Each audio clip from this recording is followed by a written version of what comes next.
ఇటీవల కాలంలో గుండెపోటుతో ప్రాణాలు కోల్పోతున్న సంఘటనలు పెరిగిపోతున్నాయి. అప్పటి వరకు ఎంతో యాక్టివ్గా కనిపించిన వారు అకస్మాత్తుగా కుప్పకూలి ప్రాణాలు విడదీస్తున్నారు.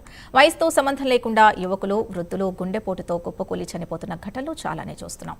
తాజాగా మధిర మున్సిపాలిటీ పరిధిలోని ఎన్జీఓస్ కాలనీకి చెందిన జయరాజు గుండెపోటుతో ఆకస్మికంగా మృతి చెందాడు.